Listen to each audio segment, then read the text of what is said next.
Yo, what's going on, guys? Welcome back to Inside the Dome. Happy January 23rd, baby. We're 23 days into this new year. Isn't that insane? 23 already. 2024. It's already flying right It's now. dragging. No, it's dragging. Dude, I'm so ready for summer.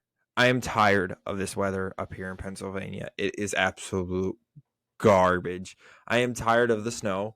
I'm tired of the salt. I literally have had to vacuum my room so many times already this year because of the amount of salt that's been getting dragged in. It's ridiculous. But anyways, I'm Carlin Jacob. I'm joined with today with John Dodaro as always. Thank you to Aiden as always for that amazing intro as well. And welcome to this weekend under the lights. We got a lot to talk about. Obviously, NFL. We're going to talk about NFL. We're just going to dabble on it, and we'll save divisional for tomorrow. So make sure you stay tuned for that. We also got some Warriors. We also got some more basketball, some Steelers, some Pens, and other things, MLB, if we get to it. But we're going to focus on main things just because last week we talked about the Steelers for 40 minutes because we can ramble about this team. But we're going to talk about different things. And I feel like the first thing to start with, John, is Jason Kelce and Taylor Swift. I didn't tell you this last night. So last night I created a bet. Okay. I sat there and I said the line's 5.5, like some mythical line. 5.5. How many times they show Taylor Swift? Like a new scene, not like replays or something. Or if the replay would only count if we've never saw the replay. I was off by 1. It was 5. 5 times we saw Taylor Swift. But Only 5? only 5, which isn't as crazy. And Jason Kelce stole this show. But I want to talk about this real quick because we have had so long to dabble over this Taylor Swift. I'm a Swiftie. I'm not going to deny it. John, you can laugh about it all you want. But I want to say something real quick. At the end of the day, it's out of her hands. She's not the one who's like saying, show me, I'm the camera. It's the NFL. If anyone is to blame, it is the NFL. But let's not talk about that. Let's talk about Jason Kelce because bro was shirtless in Buffalo. And I saw, I think it was the NFL posted it, like who did better, Fitz or Kelce. And everyone's like, well, Fitz did it better. Kelce was in a box. I'm like, yeah, because he can have the money to pay for the box. Though, Fitzpatrick showing up in Buffalo in the cold, in the snow during that playoff game a couple years ago. Oh, that was beautiful. That was beautiful. And just like seeing them enjoying them, there was like when Jason Kelce jumped out of the suite and like was running around, it was awesome.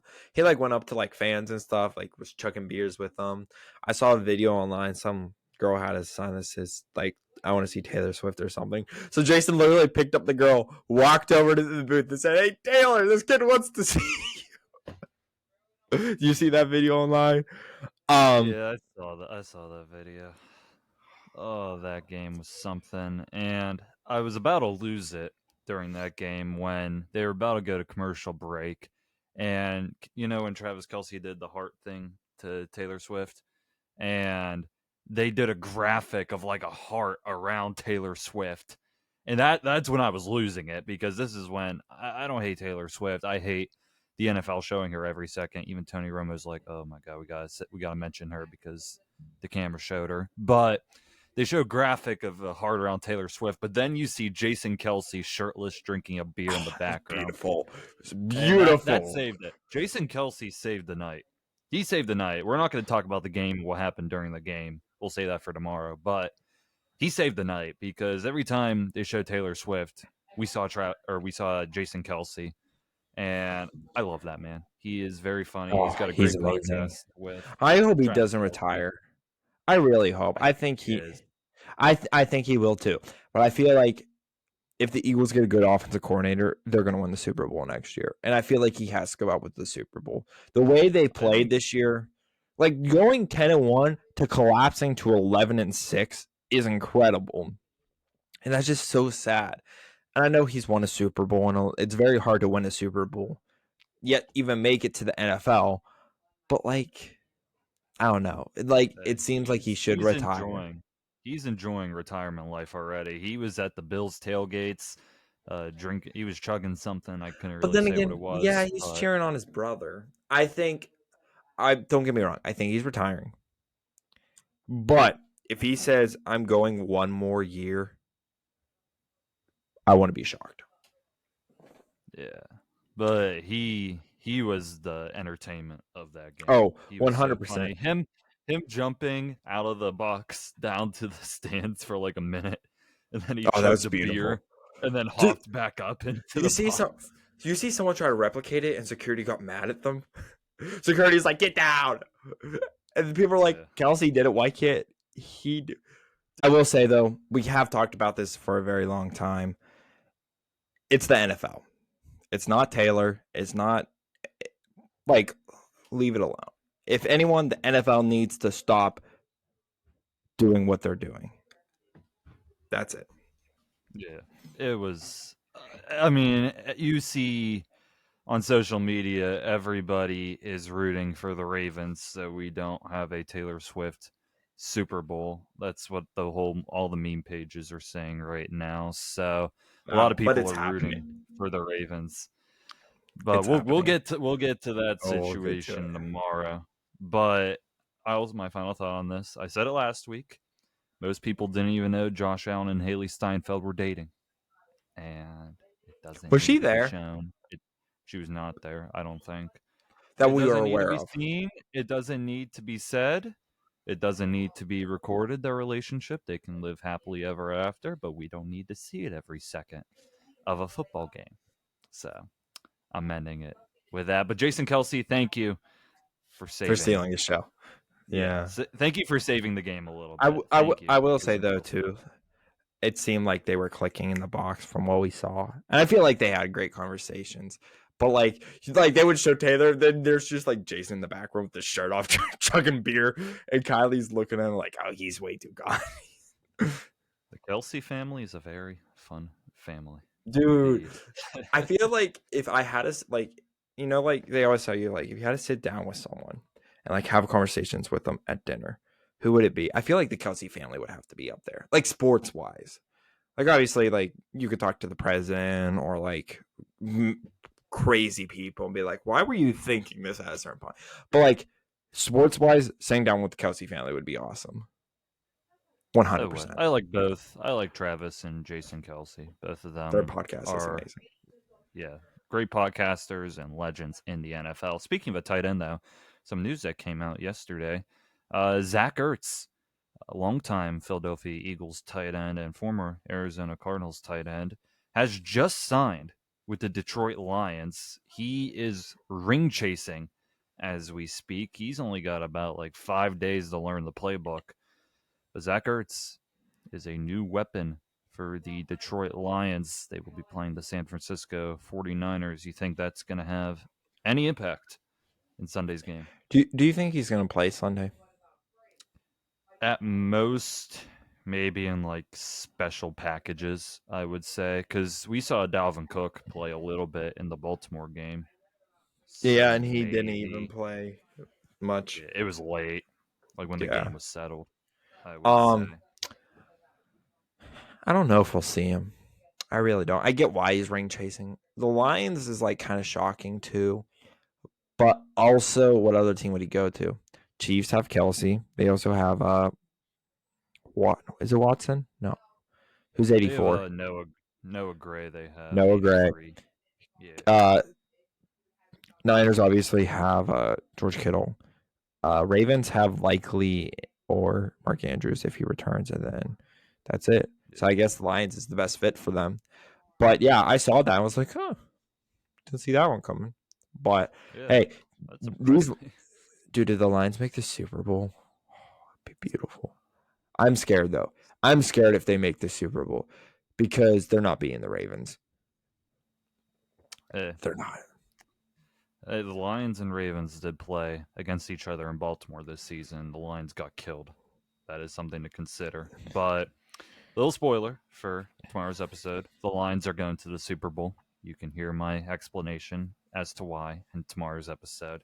But Zach Ertz, I think I was thinking too. Sam Laporta had that knee injury, so it is good Yeah, insurance yeah, yeah.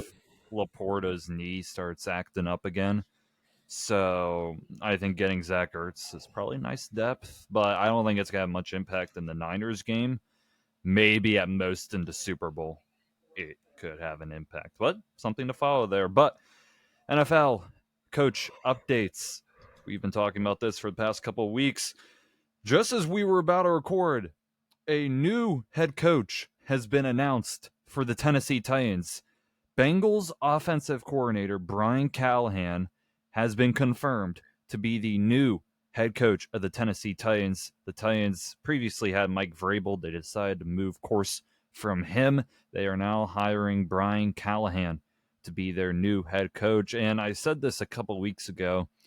I forget what episode it was. I think it was something we were talking about offensive coordinators or something like that. And Brian Callahan was actually the longest tenured offensive coordinator in the league for like at this point because the Saints fired their offensive coordinator. So Brian Callahan was the longest tenured offensive coordinator left in the league. I don't know who it is now because obviously he's a head coach. So it shows how that position comes and goes all the time. But the Titans hire Brian Callahan. You think this is a good move? Well, I was going to ask you, I don't know much about their offense. Obviously, we play the Bengals twice a year. But I guess it was a half decent move. I don't know. What's your thoughts? 'Cause your thoughts are going to affect my thoughts. Yeah, so the Titans actually on their Instagram, they have not confirmed it, but they were looking at multiple head coaches, and I'll tell you some of the names that they were looking at. They were looking at Brian Callahan. He was actually the first name that they were looking at, Brian Callahan. They looked at Mike Kafka, the Giants offensive coordinator, Antonio Pierce, who we'll get to in a bit, Mike McDonald, the Ravens defensive coordinator they looked at, Dan Quinn, the Cowboys defensive coordinator, Thomas Brown, the Panthers offensive coordinator, Bobby Slowick, the Texans offensive coordinator, who I gave praise to last week, Brian Johnson, the infamous Eagles offensive coordinator, Aaron Glenn, Lions defensive coordinator, and David Shaw, Stanford head coach. So they were looking at everybody possible. The Titans were looking at everybody possible. And it's not bad, I would say. I didn't say Ben Johnson's name. They weren't looking at him. So it's not bad, I would say. But I think the Titans made a mistake from firing Mike Vrabel anyway. So I don't know if Callahan is an improvement. Obviously, Callahan is an offensive mind. And the Bengals have had their success with Joe Burrow, and you could give credit to Zach Taylor or Callahan for that, but it's not bad. It's not one of the worst things I've heard lately. Obviously, Jim Harbaugh was out there. We could talk about him in a bit later, but Bill Belichick was a name too. So it's not the flashiest of names. It's not like a Dan Campbell type of thing either, where he's got like a big personality too. But the Bengals have had success with their offense in the past couple of years with Joe Burrow. So he's got a tough task. He's got Will Levis. He doesn't have a lot of weapons, too. Derrick Henry is most likely gone. A.J. Brown's been gone. Their top wide receiver is DeAndre Hopkins, and I don't even know his status going forward. So he's got a lot of work cut out for him, and it's not a bad move, I would say. It's not a bad move, but I don't think he was the top name I would have looked for in this instance. Could be better. You had Belichick out there. You had Ben Johnson. You had a bunch of other things. But, real quick, I know you don't have this on here. Belichick had a second interview with the Falcons. And I feel like Belichick going to the Falcons makes the most sense. He said that he wants to go to a team with a bunch of talent, which is the Atlanta Falcons. They just need the quarterback. You have Drake London. You have Kyle Pitts. You have B. John Robinson. You just need the quarterback. And if they get that, they could be good. Honestly, the NFC South is still wide open. We saw how Baker and the Bucs did this year. But remember, Dan said that the Carolina Panthers were winning this division. And we all believed him. Because We didn't know who was going to happen. Now, Baker and the Bucs is going to be a very interesting team next year to see how they do because they're going to probably keep Baker and see how he does, which I love. Being a Steelers fan, seeing them get rid of a quarterback and him win a playoff game was hysterical. But, yeah, most likely Belichick to the Falcons, which we'll see. And I'm scared with that. I don't want to spend too long on it, but I'm scared with it because the last quarterback that Bill Belichick got was Mac Jones, and he fumbled Mac Jones really hard in his development. So the fact that their only position in need is quarterback, it's kind of scary when Bill Belichick is the option. But we will see. And also, too, Jim Harbaugh had his second interview with the Los Angeles Chargers as well. So Bill Belichick leaning Falcons, Jim Harbaugh potentially leaning Chargers. So Michigan in shambles right now. They're falling apart. They're losing Them and JJ Bama. McCarthy. Them and Bama are going to be big issues. You're losing two great head coaches. Ohio State, they're loading up. They got Bill O'Brien. Bill O'Brien. They got Bill O'Brien. Oh my, well, dude, Bill O'Brien's collapse in Houston. That was hysterical. But I feel like we got to talk about Antonio Pierce because hats off to Antonio Pierce. Ignore my hair, but seriously, hats off to Antonio Pierce.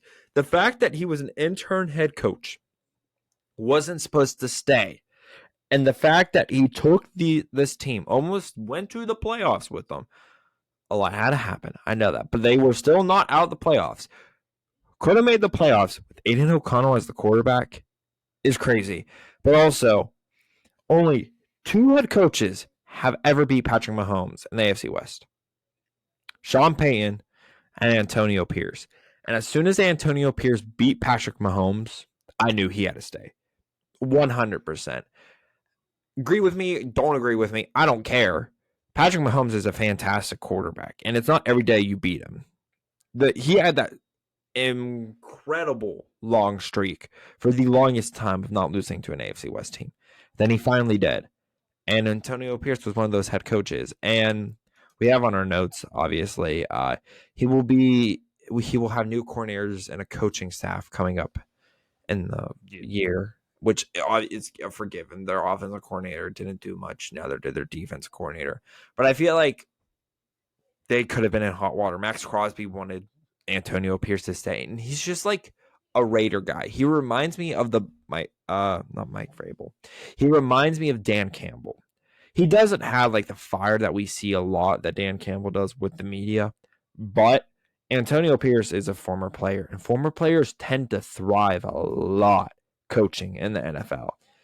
And this is the right step for the Raiders. They finally made a good decision after the meltdown with Josh McDaniels and the complete storm fire of Josh Gruden. Is it Josh Gruden? Is that his name?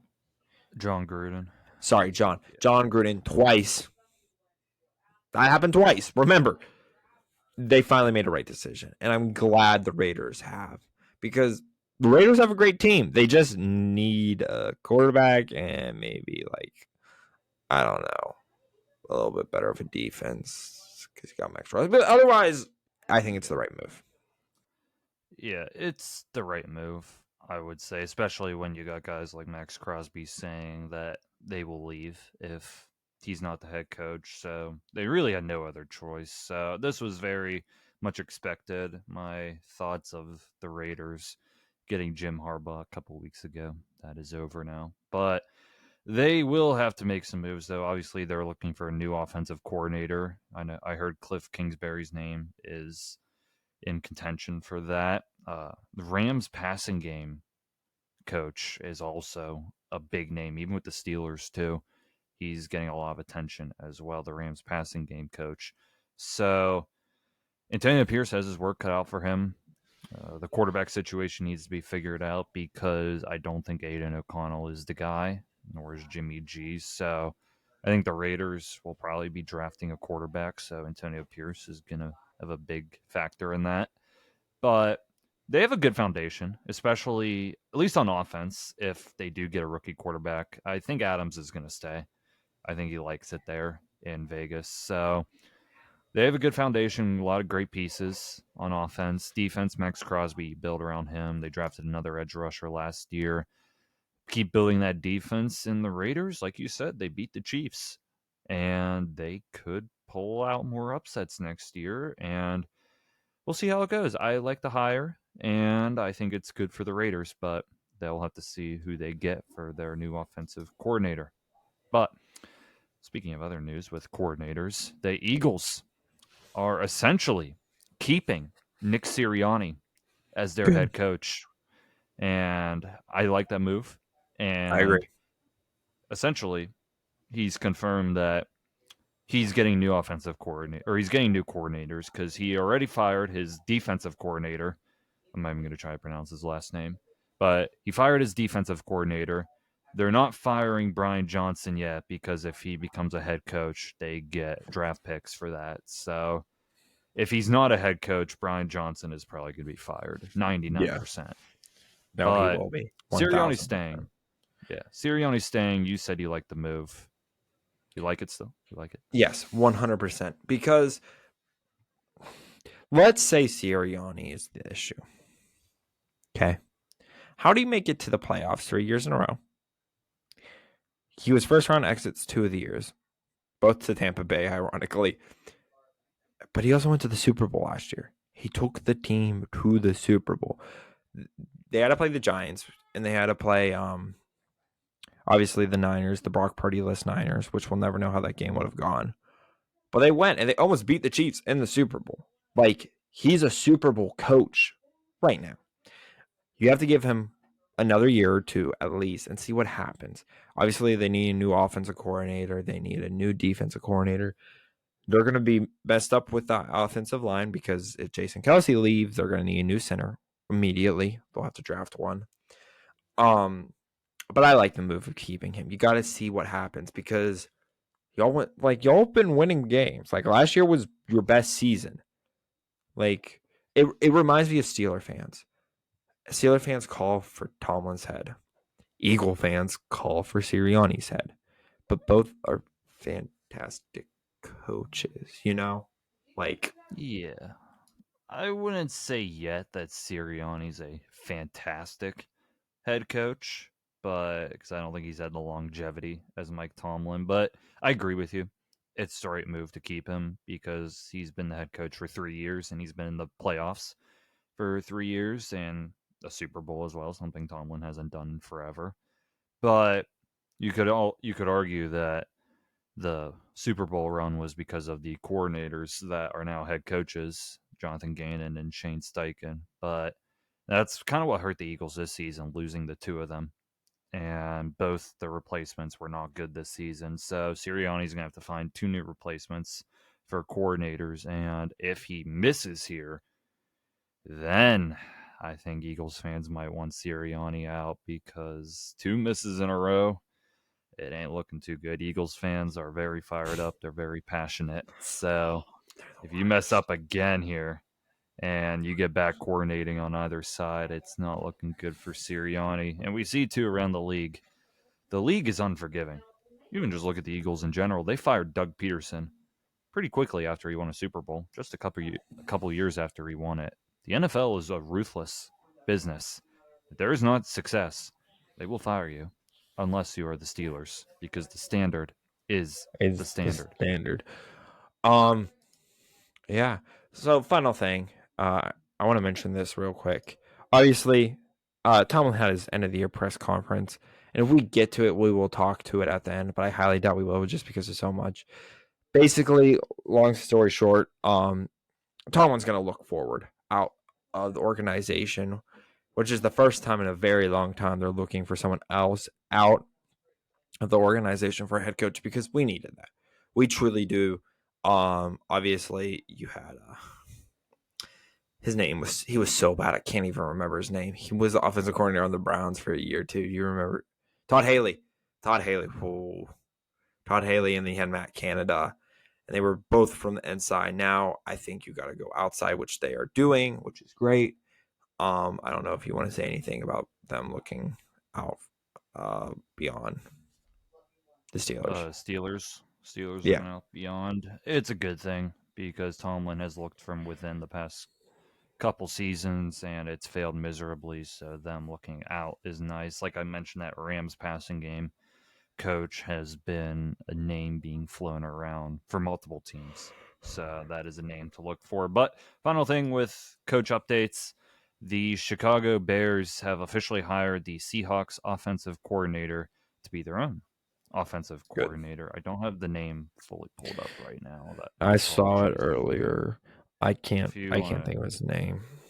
I'll if tell you you. Hold find it, on. let me know. But I'll just say he did revive Geno Smith a little bit. He was the offensive coordinator for Geno Smith the past couple of years. And the Seahawks have had a nice offense, I would say. Pretty nice offense. And I think it's an upgrade. And this guy has ties, some ties to Caleb Williams, but he also has ties to helping out more veteran quarterbacks. So I don't think this changes much of what the Bears are going to do because they still have a big decision whether they want to keep Justin Fields or use the first overall pick to get Caleb Williams. So they still have a big decision. I don't think this offensive coordinator hire changes much, but it is a story to follow. I And I congrats to can't the find Bears. it, but like for example, there's so much stuff we can talk about NFL for hours. Ron Rivera interviewed with the Eagles for the defensive coordinator position. Um, the Panthers hired Dan Morgan as president of football operations or the GM. Like the Chargers are interviewing people. I can't find his name for the Bears, but I did hear about it, and I remember they were originally going to do Ben Johnson. And I was like, oh gosh, don't do that. Like seriously, do not do that. You will regret it. Yeah, Adam Schefter has not posted the name of the Seattle guy. There was another announcement that happened. It was the Jaguars are hiring Falcons defensive coordinator Ryan Nielsen as their new defensive coordinator. That also happened in the league too. So some coordinators have been being passed around. We will keep updating it weekly as we learn more. So stay tuned every week on Under the Lights for more head coach talk. But this is probably going to be the last time we talk about NFL today, most likely, unless we talk some Steelers at the end. But stay tuned for tomorrow because we will recap both A lot. divisional matchups. Yes. And we will recap both divisional matchups and give our predictions for the AFC and NFC championship tomorrow. So stay tuned for that episode. But jumping around a little bit, we didn't even get to talk much NBA last week, and there was some news that happened in the NBA. The biggest news, a big trade happened involving the Toronto Raptors and the Pacers, the Indiana Pacers. Pascal Siakam, I hope I said his name right, has been officially traded to the Pacers. The Pacers got Siakam, and the Raptors got Bruce Brown Jr., Jordan Nwora, two first-round picks. It is a okay. I gotta say this correctly. Two 2024 first-round picks and a first-round pick in 2026. They are top four protected. So that's the trade. And also, too, just so people know, in the NBA, first round draft picks aren't as incredible as NFL first round draft picks, I would say. They're not valued as high. So when you see three first rounders being thrown at a guy, it's not as big of a deal, I would say. But the Pacers are going all in. And Halliburton, I think, is the name of their top player. He's one of the best point guards in the league right now. His passing is very good, and pairing Siakam with him is a very good move for the Pacers. And they've kind of come out of nowhere a little bit. I know last year they weren't that great, but great move for the Pacers. And the Raptors have kind of been tanking a little bit in a way, trading their star players. They traded one of their players to the New York Knicks. They got RJ Barrett to the Raptors. So Raptors are kind of falling back, kind of investing a bit. Last time they were truly relevant was when they still had Kawhi Leonard and they won a championship. Ever since Leonard left the Raptors, they've not been back. So good trade, Yeah. I'd say both Uh, ways. Yeah, before you get into the other thing, you know what's funny to me too? The collapse of the Lakers. Ever since winning that NBA in tournament season champion, whatever, they went 8-13 right now. 8-13. That's crazy. Like you won like a big. You won a championship Yeah. and you went 8-13. I feel like the Lakers just got lucky. Essentially, I have a feeling it's kind of like with the Chiefs. They're just getting lucky, and that's how they Yeah. won. And then after that, they collapsed. Um, Yeah. I agree. And I think this shows how maybe they should push the in-season tournament a little bit later in the it should be season now. because yeah, like start it right now because now when you look at it, it's like the Lakers won this, but if let's say they don't even make the playoffs, what's the point of this? They they should move the All Star game up to like now and have the NBA in tournament season thing, like have the All Star game and then like 2 days later is the end tournament thing, kind of like how the NFL does. Granted, I know they have like the Team LeBron or like they do that crap. I'm pretty sure. Yeah. But they should do it kind of like in a fun way where you would get people to watch like multiple games. But I agree, it should be a lot later because it was like right away they had it, and I was like, whoa, that's Yeah. quick. And it's not really as reflective as to how the regular season is going right now. And also too, I'm just going to say it again. I think the winner of the tournament should make the playoffs guaranteed. I think they should have a guaranteed Yeah, spot. Just I don't know what seed they would be in that instance. Maybe if I you put think it they later should in the be year. automatically locked at 7. You can Yeah, move, but you can't yeah, get kicked out. because there's also like the play-in tournament. You'd have to factor that into for the bottom seeds. So maybe you just get a guaranteed spot no matter what. But I think there should be more of an incentive for winning the tournament. But big trade though with the Raptors that happened last week. Another thing that happened during last week: Warriors assistant coach Dijon Milojevic.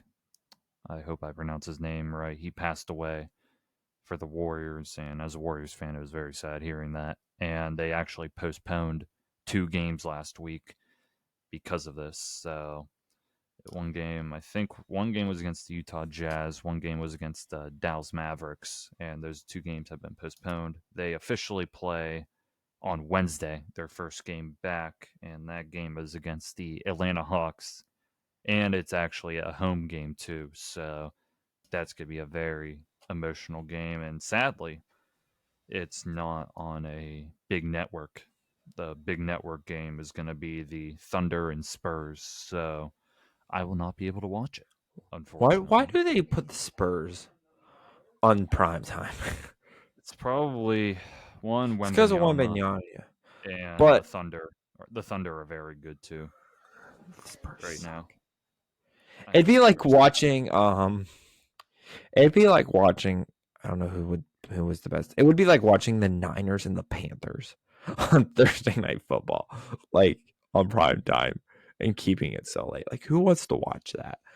Um yeah, obviously condolences out to uh the assistant coach's family. I'm not going to try to pronounce his name. I'm going to butcher it, and that'd be so disrespectful. But obviously, thoughts and prayers out to them and stuff. But let's look at the NBA real quick and how everything is going. Uh, we really don't talk much about NBA just because there's other things to do. But once the season for NFL comes to an end, we'll be able to talk about it. So quickly, top of the East. As always, my Celtics are 33-10. I love to see that. I will say though, Jokic and the Denver Nuggets broke their 22 game winning streak, or it was 20 or something. But they broke their home winning streak game this year, and they finally lost to Jokic, which is kind of sad. You can't win them all though. But they're killing it. They really are. I really hope they win the NBA. They're gonna win the what's it called? They're gonna win the NBA Finals this year, and y'all Yeah, are just gonna like trash me for it because this is the year I've actually started to care about basketball. like truly. But they're at the top of the East, and second's the Bucks, 29-13, and then the Sixers in third place.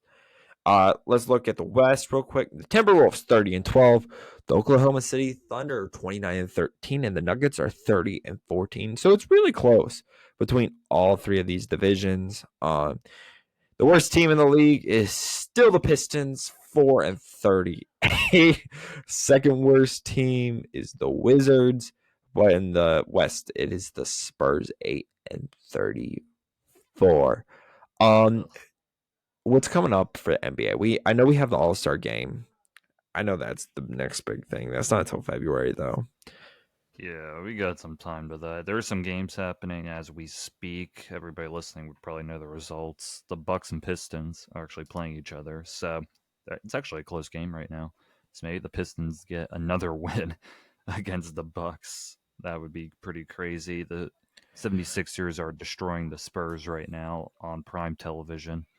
The Celtics and the Mavericks are in a tight game as we speak, but obviously everybody listening would know the results of those games. And looking at like the NC or the play-in tournament, the teams in contention right now, at least in the West, the Lakers, we mentioned them.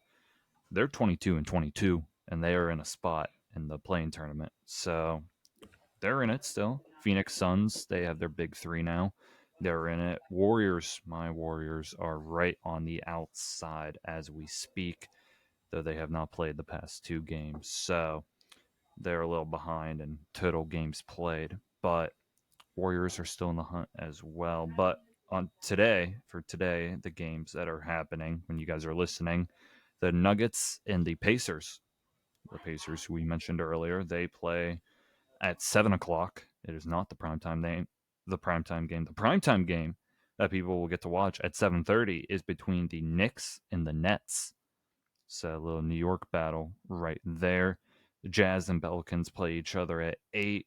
The Trailblazers and the Thunder play at 8 as well. And then also on primetime at 10 o'clock, the Battle of LA, the Lakers versus the Clippers will happen at 10. And LeBron James is not playing in that game. That has been confirmed. I do not know why. Hopefully it's not load management because I don't want to get into an argument about load management. But those are the slate for the NBA. So I think those two primetime games are going to be pretty nice to watch. I recommend watching those. But any final thoughts, NBA, before we move on? I think we covered everything. Yeah, I think we did. Let's flip to hockey real quick. Hockey confuses. I hate this point system. I will come on here every single week and complain about this stupid point system. It shouldn't be points. Please no. It should be wins and losses. But let's take a look at it real quick. Top of the East, with the Atlantic. Top of the Atlantic is obviously the Bruins. 28 wins, 8 losses, 65 points. Coming in second, the Panthers, 27 wins, 14 losses, and 58 points, which is crazy how far ahead the Bruins are. It shouldn't be that way, but the only reason why is the points. Anyways, Metropolitan, the Rangers, 29 and wins, 15 losses. They have 60 points. The Flyers, 25 wins and 16 losses with 56. Looking at the West, the Jets, 30-10, 64 points. With the Avalanche, 30-14 with 63. The Pacific, the Canucks, 31-11 with 66, and the Knights, 27-14 and 59. I want to talk about something though. In my opinion, the most shocking team this year in hockey is the Flyers. I was just about to say that. I just looked at their record and what the heck? Seriously, what were they last year? What was the Flyers record last year? I couldn't tell you the record, but for the past couple of years, they have just been outright garbage. I'll tell you. That's probably the nicest way to put it. They were in dead last with 31 wins and 38 losses, 75 points. The Pens had 40 wins, 31 losses with 91 points.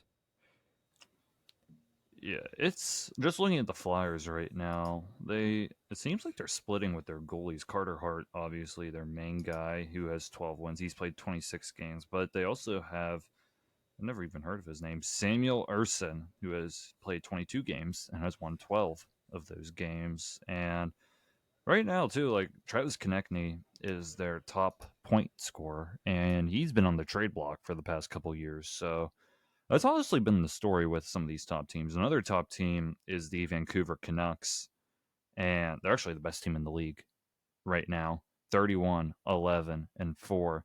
You want to know a fun fact about the Vancouver Canucks, Carlin?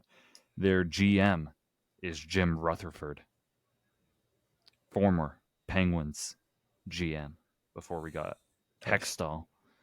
Nice. So he was our GM when we won in 2016 and 2017.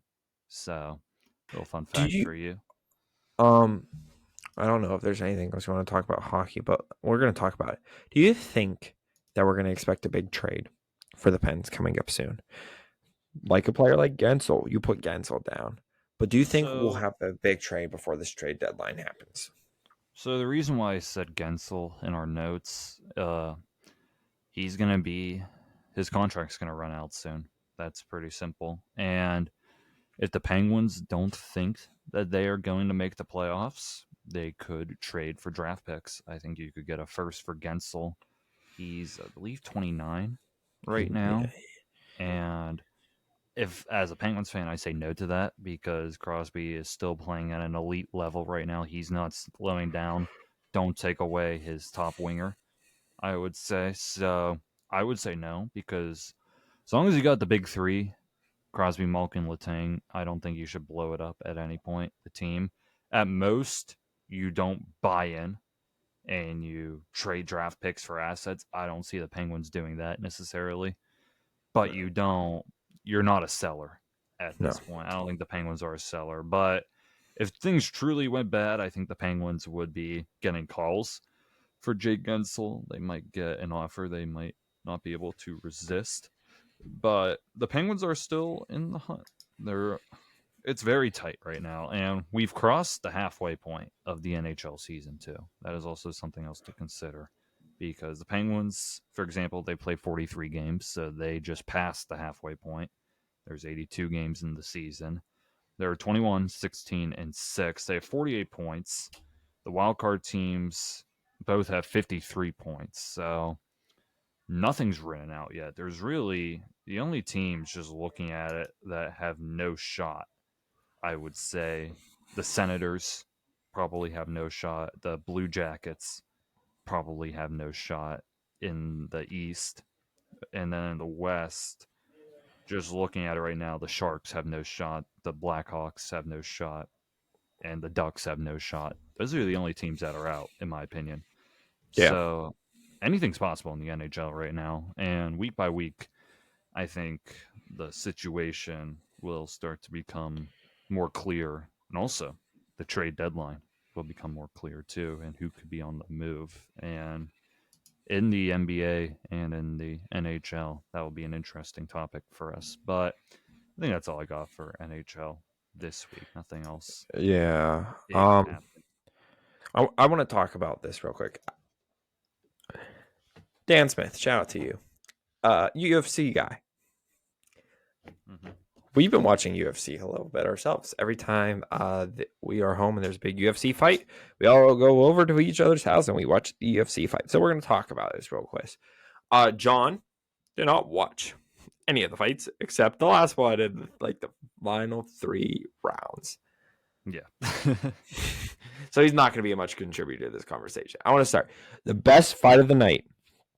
Oh, I can't. I want you to do a Google research for me. It wasn't Strickland. It wasn't the women's one. It was the one before the women's one. Can you find out which fight that was for me real quick? I can't think on the top of my head. That was the best fight of the night. John's gonna find the names, but essentially what was happening if you didn't watch, they were fighting, blah blah blah blah blah.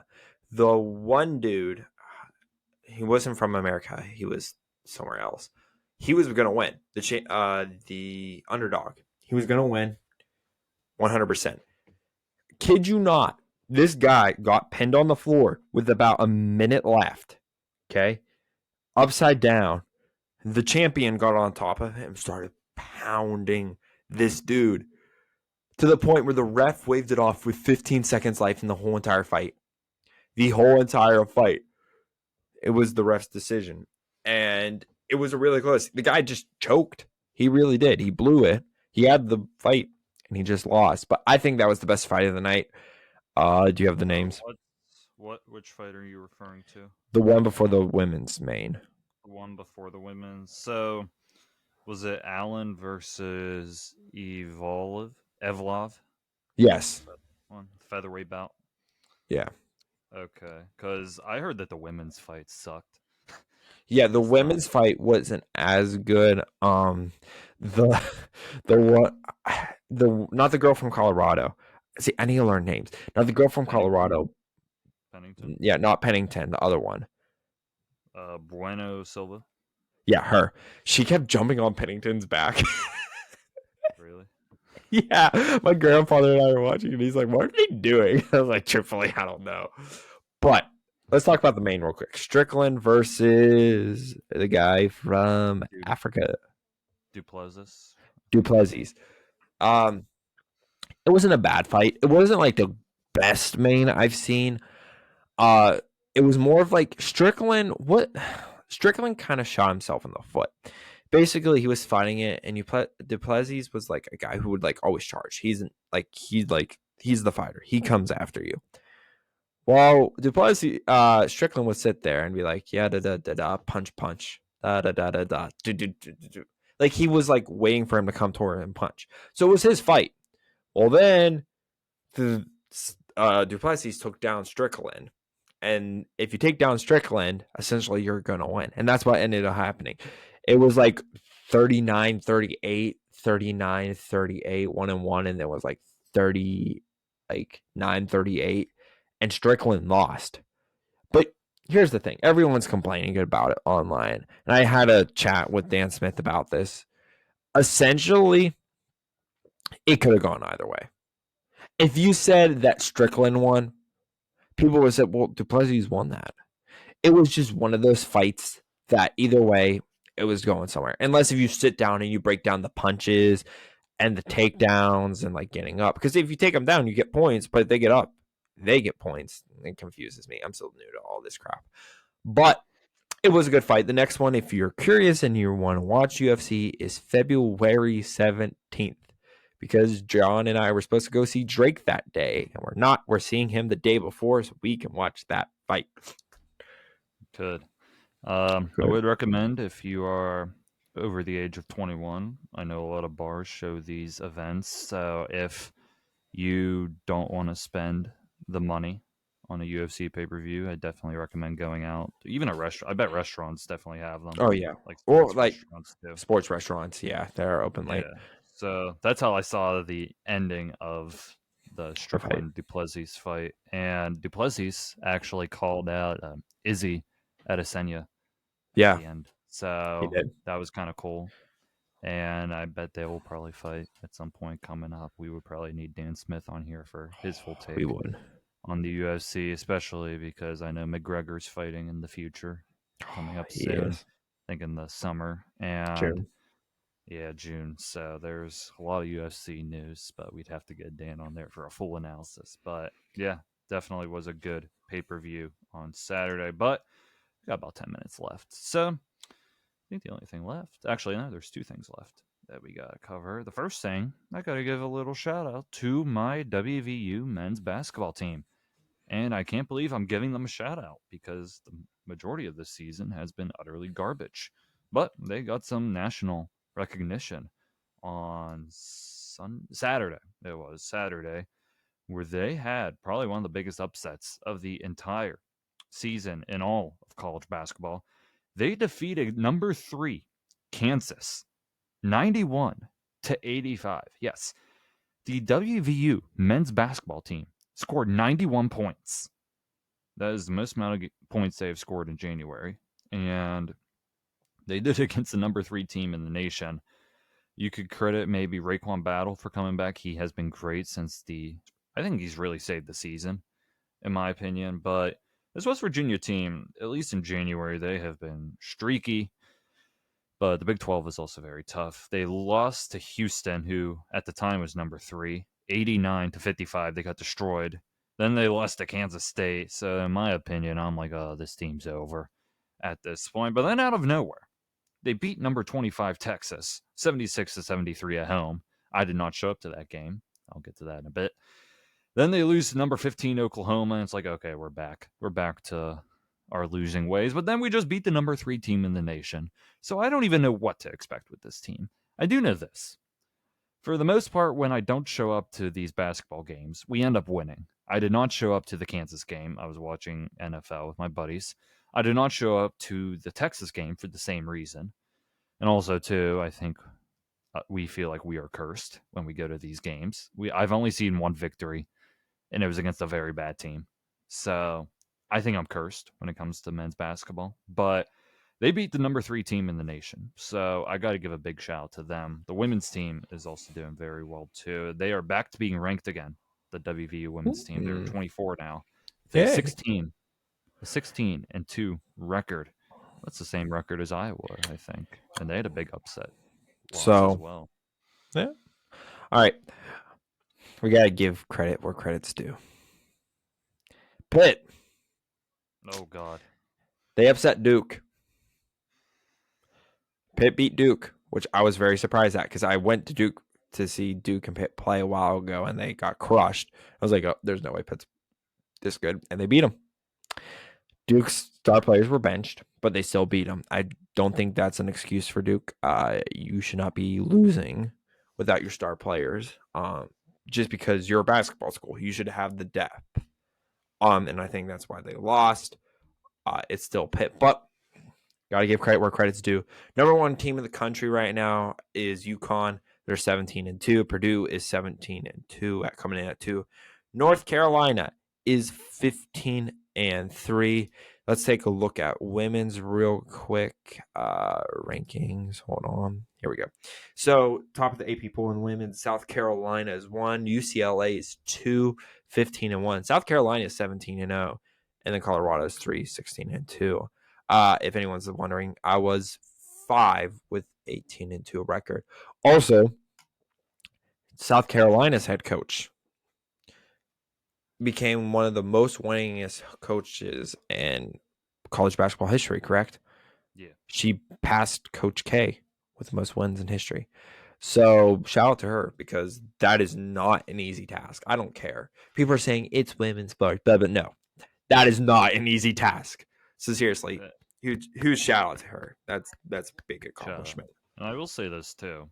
The women's college season is honestly it's entertaining. Crazy. It's almost as entertaining as the men's.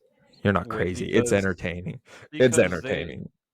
There's good teams, and at least women in college basketball, they actually have star power right now. They probably have the best basketball player in college right now, Caitlin Clark, doing her thing. Did you see that bump she took when Ohio State? Oh, yeah. Yeah, I saw that. That was a whole discussion. Some people think it was a flop, but yeah, she's a great player. And everybody's probably be watching the tournament when she is playing, and good for that. I saw like a stat where they show the stadium, like the average attendance of the away stadiums when she's not there, and then when she is there, it's like significantly higher. Like nearly every stadium sold out. Oh yeah, because if Caitlin Clark goes, it's going to be a good game regardless. She is one of the best basketball players in college history right now. The Detroit Pistons, they need to draft her, honestly. They do. Could you it can't happen, and it's so sad. But could you imagine if she went to the Pistons? Oh my! Could you imagine just what would happen? She can do it. Yeah, men's and women's sports are different when it comes to things here and there. But if you had to compare similar, basketball is like neck and neck how similar they are. And she can shoot. Do you see that one crazy 3 she did the other day? Oh yeah. Like it's insane. She did She did a 3 after she thought she was fouled. She makes the 3 from like half court, and she's already looking at the referees, like asking for the foul. And she made like one of the best threes I've seen, and I'm like, oh my god. Yeah, I remember. I watched the March Madness Women's Tournament last year because of her, and I will definitely be watching it again just to see how she does. Yeah, we'll definitely be covering both the men's and the women's tournaments as that comes along. I'm very excited for that too. But final thing we'll talk about Pittsburgh sports, what we have not covered until time runs out. Steelers. Can we Steelers real skip quick. Steelers actually? Actually, there is something I want to say. Okay, we can do Steelers, and then I want to do Quickly. Pirates, just real quick. We'll do quick Steelers and the Pirates mention. The terrible towel curse lived on. Lives on. Buffalo has been cursed officially. Did you see that fan in the stands who was wiping the towel on his face and rubbing his butt with it? The Bills were cursed. The Bills were cursed, same as Jacksonville, and this is what happens. And there was a video going around of a Ravens fan with the towel, stomping the towel. Not sure how accurate it is. I haven't seen too much of it, but Ravens could be cursed as well, maybe for the championship or the Super Bowl, one or the other. Ravens might be cursed.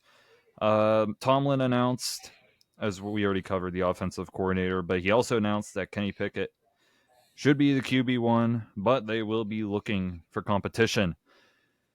We'll be talking about competition a lot. Could that be Mason Rudolph? Could that be anybody else? Quick thoughts. Who do you think that competition could be?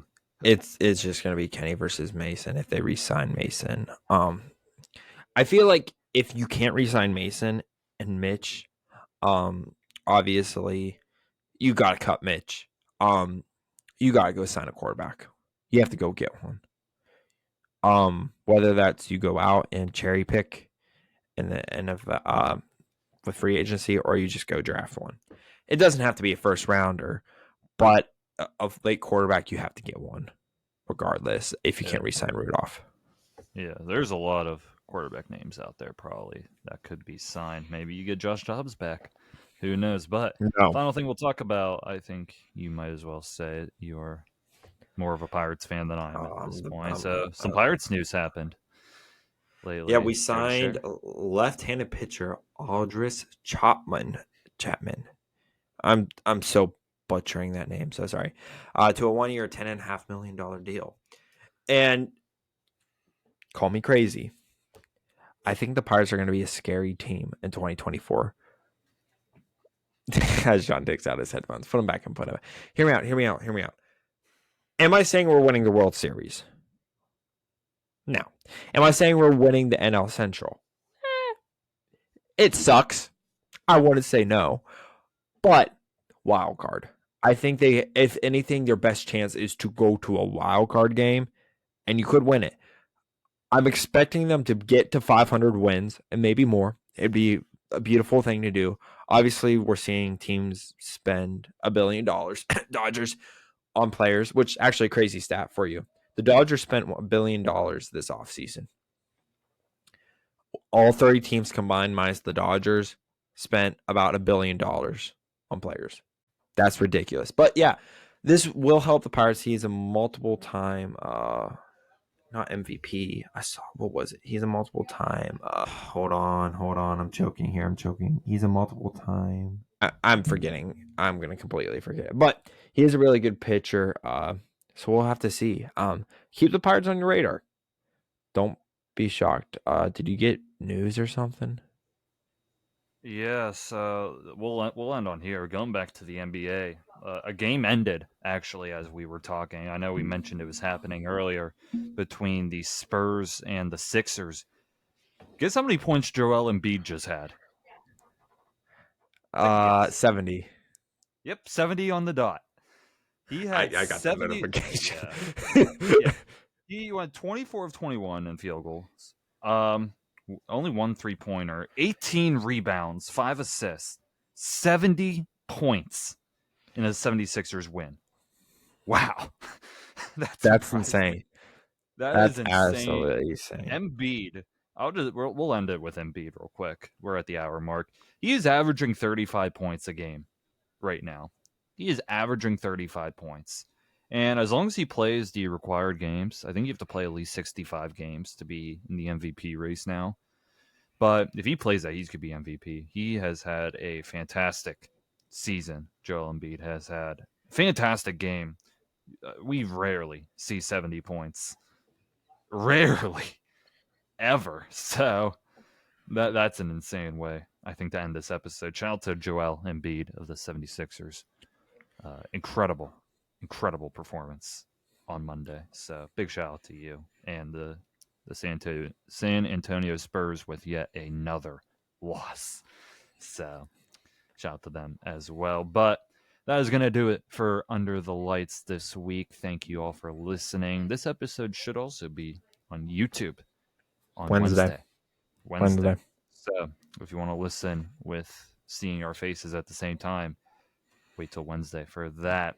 Rest of this week on Inside the Dome, the only other episode we have planned right now is this week in the NFL Super Bowl preview. Actually, No, what? Nope. I'm looking a week ahead. I'm looking a week ahead. You're I scrolled good. down too far. Well, On my notes. okay. Round 2 edition. I know you're looking. Oh, I guess it would be Super Bowl preview. We have like 2 weeks until the Super Bowl. I looked way too down my schedule there. We're gonna look at the Pro Bowl preview next week. Stay tuned. Yeah. So, okay. Yeah. Tomorrow, this week in the NFL, round 2 edition, not the Super Bowl preview. We are not there yet. Not even close to there yet. We'll recap the divisional games, everything that happened between those 4 games, and we will give our predictions for the AFC and NFC championship tomorrow. So stay tuned for that. And also stay tuned on Beyond the Dome. We don't know exactly the episode we will drop this week, but we should have an episode that will drop this week for Beyond the Dome. We're getting some TV as well. I think Carlin and I were about to watch a new TV show. Ted, I believe you started it already, I believe. I did. So I can't talk about any of it. Yeah, I have not started it. I have an off day tomorrow, so yeah, we might do a review on our next TV show, I would say. So that might be an episode. Grammys are coming up. Oscars are coming up down the horizon. So we'll talk about all that too on Beyond the Dome as well. Some music. If you know me, I'm listening to all the Drake albums again in preparation for our concert. So we might do a little Drake episode as well when I'm done with my re-listen. But definitely stay tuned for that. But we got a lot planned for Beyond the Dome, so stay tuned. Make sure to turn on notifications. Make sure to follow those podcast platforms for new Beyond the Dome episodes. But make sure to follow us on all of our social medias: Instagram, Twitter, Facebook, YouTube, and TikTok. Make sure to follow the 5 of those. Those go for both Inside the Dome and Beyond the Dome. It's all in one account. So make sure to follow all of those. You can find those links in all of our podcast platforms for Inside and Beyond the Dome in our link in bio. If you're listening to us on Apple Podcasts or Overcast, go to the podcast website and click the link in bio there. But other than that, it was a fun week of sports. We had a lot of topics to cover this week. I liked it.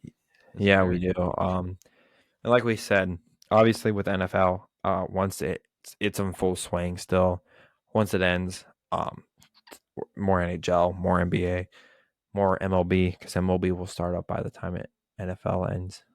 We're actually closer to opening day than the final pitch of the World Series, which is insane. So make sure you stay tuned for all that. Yeah, so this kind of episode here where we talked about all the leagues almost, get more used to that as NFL starts to die down a little bit. So stay tuned. We got a lot planned, but as always with Carlin Jacob, I am John Dodaro. Have a great day, everybody, and see you next time on Inside the Dome.